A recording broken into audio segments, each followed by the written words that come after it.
अब इन्होंने क्या कहना चाहा है, अब देखो कमाल कर दिया।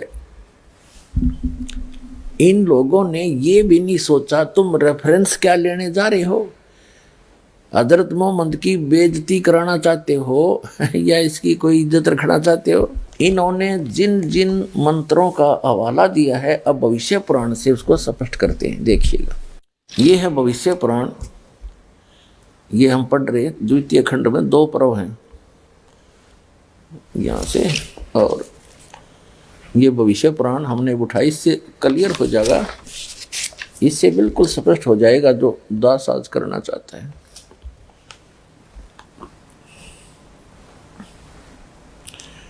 ये यहाँ से छपी है। अब इन मुसलमान भाइयों ने तो ये सिद्ध करने की चेष्टा की है कि हजरत मोहम्मद जी के बारे में भविष्य पुराण में भी वर्णन है कि वो वहाँ आएगा और एक बहुत अच्छे धर्म की स्थापना करेगा।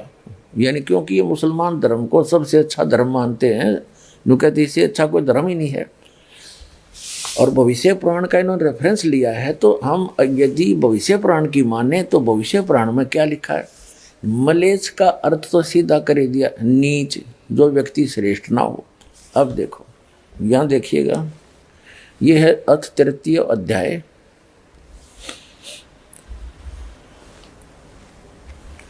ये कलयुग का प्रकरण चल पड़ा। अब कलयुग के अंदर 3रा अध्याय है ये देख 3रे अध्याय का इन्होंने वैसे यहाँ से शुरू किया है, ये 5 से यहाँ से लेते हैं। अब यहाँ से शुरू किया था, यहाँ पढ़ेंगे हम, यहाँ तक कि 10वें राजा भोज के समय मर्यादा इस बोतल पर नाम मात्र रह गई थी। उस बलि राजा ने मर्यादा को नष्ट भ्रष्ट देखकर दिग्विजय के लिए प्रस्थान किया, जिसमें 10 सैंसर सेना के साथ कालिदास भी थे, 10,000 सेना थी। अन्य ब्राह्मणों को भी साथ रखकर वह राजा सर्वप्रथम सिंधु नदी के पार पहुंचकर गांधार प्रदेश के मलेच्छों यानी नीचों और कश्मीर के नारव दुष्टों पर विजय प्राप्ति पूर्वक उनके कोष खजानों को दंड रूप में अपनाते हुए आगे बढ़ा। उसी समय मोहम्मद नामक मलेच्छों यानी नीचों का आचार्य गुरु अपने शिष्यों समेत प्रचार कर रहा था। राजा भोज भी मरुस्थल प्रदेश में स्थित शिव की पूजा पंचगत्यों समेत गंगाजल एवं चंदन आदि से संपन्न करके उसकी स्तुति करने लगा। अब देखो, अब भविष्य पुराण तो कह रहा है कि राजा भोज उस मरुस्थल के अंदर स्थित एक शिव मंदिर था, महादेव का मंदिर, उसमें महादेव की स्तुति करने लगा, नहा धोकर अच्छी तरह। डॉक्टर जाकिर नाइक ने इसी संबंध में इसी भविष्य पुराण का रेफरेंस देकर कहा है कि राजा भोज मोहम्मद की पूजा कर रहा था नहा धोकर। वाह रे वाह, ये देखिएगा, हम यहाँ पढ़ रहे हैं, हमने यहाँ से इनकी संस्कृत आपको दिखाई थी, ये यहाँ से शुरू किया था, यहाँ तक था। ये देखो, नरपश्च महादेवम, ये महादेव हैं, इस महादेव के विषय में बात की। पंचगव्यम तो गंगाजल च, ये है हिंदी महादेव। ये वो कर रहा था मोहम्मद के बारे में, क्या बोला, मोहम्मद की पूजा करी। यहाँ लिखा है उसी समय मोहम्मद नाम का एक मलेच्छों का आचार्य यानी गुरु, मुसलमानों का गुरु अपने शिष्यों समेत प्रचार कर रहा था। राजा भोज भी मरुस्थल प्रदेश में स्थित शिव की पूजा पंचगव्य समेत गंगा जल एवं चंदन आदि से सुसंपन्न करके उनकी स्तुति करने लगे। ये हो गया मोहम्मद की स्तुति कर, ये तो शिव की उस मंदिर में राजा भोज भी मरुस्थल प्रदेश में स्थित शिव जी की पूजा करने लगा। अब देखो, राजा भोज बोले मरुभूमि के निवासी गिरिराजपति, ये तो महादेव जी के बारे में स्तुति करा, गिरिराजपति, उसने पर्वतराज लिख दिया। मरुभूमि के निवासी गिरजापति को नमस्कार है, जिन्होंने अत्यंत माया के प्रवर्तक त्रिपुरासुर का नाश किया है। मलेच्छों द्वारा रक्षित शुद्ध एवं सच्चिदानंद रूप हैं। मैं आपका सेवक हूँ, आपकी शरण में उपस्थित हूँ। वह मरुस्थल में उन अन्य म्लेच्छ यानी निकम्मे जो व्यक्ति थे उनके द्वारा सुरक्षित था वो महादेव का मंदिर। उनको तो मार खदेड़ दिया, उनको तो राज पर कब्जा कर लिया राजा भोज ने। अब उस मंदिर में जाकर नहा धोकर स्वच्छ करके फिर वहाँ स्तुति कर रहा महादेव की।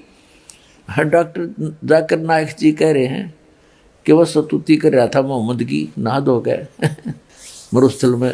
उसको कहते हैं उस गंगा जैसा पवित्र था, नान की नहीं कही वैसे कह रखा जैसा उसने अटपट मार रखी। आगे देखो क्या लिखा भविष्य पुराण की अगर सच्ची माने तो।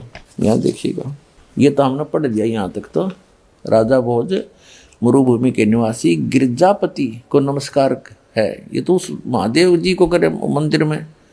मैं आपका सेवक हूँ, आपकी शरण में उपस्थित हूँ। और ये कह रहे हैं कि राजा भोज ने भी हजरत मोहम्मद जी की शरण दी। अरे भलाओ थारा, कम से कम साची तो बोल दो। इस डॉक्टर जाकिर नाइक जी ने तो कसम खा रखी है, जो कहूँगा झूठ कहूँगा, झूठ के अतिरिक्त कुछ नहीं कहूँगा। अब देखिएगा आगे भविष्य पुराण में चल रहे हैं हम। 386 हमने 385 पढ़ लिया। 385 पृष्ठ अभी आपको दिखाया है। और प्रति सर्ग परो अध्याय 3 और खंड 3 यो आपने यहाँ तक पढ़ लिया। मैं आपका सेवक हूँ, आपकी शरण में उपस्थित हूँ। क्योंकि ये तो महादेव के बारे में कहा है। राजा भोज भी मरुस्थल प्रदेश में स्थित शिवजी की पूजा इस तरह सारा कुछ करके संपन्न करके अपनी स्तुति करने लगा। क्या कहा राजा भोज बोले, मरुभूमि के निवासी गिरजापति को नमस्कार है। उस महादेव के मूर्ति का आगे कह रहा था, जिन्होंने अत्यंत माया के प्रवर्तक त्रिपुरासुर का नाश किया, म्लेच्छों द्वारा रक्षित एवं सच्चिदानंद रूप है। मैं आपका सेवक हूँ, आपकी शरण में उपस्थित हूँ। राजा भोज तो कह रहे भगवान शिव को, महादेव को, और ये कह रहे मोहम्मद को नमस्कार करके उसकी शरण में आ गया। ये देखो अब 386 पर आगे हम वही प्रति सर्ग पढ़ो। अब हम 386 पृष्ठ पर आगे हैं भविष्य पुराण में प्रति सर्ग पढ़ो। और यहाँ देखो ये सारा कुछ पढ़ लेते, 30 ऋतुआ यहाँ पढ़ लेते हैं। सूत जी बोले, इस स्तुति को सुनकर शिव जी ने राजा से कहा, भोजराज आप महाकलेश्वर स्थान के वाहिक नामक भूमि प्रदेश में जाइए। वह भूमि म्लेच्छों द्वारा दूषित हो रही है। उस भीषण वाहिक प्रांत में आर्य धर्म नहीं है। वहाँ बलि दैत्य से प्रेषित यही त्रिपुरासुर पुनः आ गया है, जिस महामायावी को मैंने भस्म कर दिया था। वह अयोनि से उत्पन्न श्रेष्ठ एवं दैत्य वंश का वर्धक है। मोहम्मद उसका नाम है। भगवान शिव बोले भोज राजा से कि इस स्तुति को सुनकर शिव ने भोज राजा से कहा कि भोजराज आप महाकलेश्वर स्थान के वाहिक नामक भूमि प्रदेश में जाएं। वह भूमि म्लेच्छों द्वारा दूषित हो रही है, नीचों द्वारा। उस भीषण वाहिक प्रांत में आर्य धर्म नहीं है। वहाँ बलि दैत्य को प्रेषित यही त्रिपुरासुर पुनः आ गया है, जिस मायावी को मैंने भस्म कर दिया था। वह अयोनि से उत्पन्न श्रेष्ठ एवं दैत्य वंश का वर्धक है। राक्षस दैत्य माने राक्षस वंश का वर्धक है, और उसका मोहम्मद उसका नाम है, जो सदैव पिशाच कर्म ही करता रहता है। अतः योनि से उत्पन्न श्रेष्ठ एवं दैत्य वंश का वर्धक है। ये उन पिशाचों में, इन म्लेच्छों में श्रेष्ठ है, और दैत्य वंश का राक्षस वंश का वर्धक है।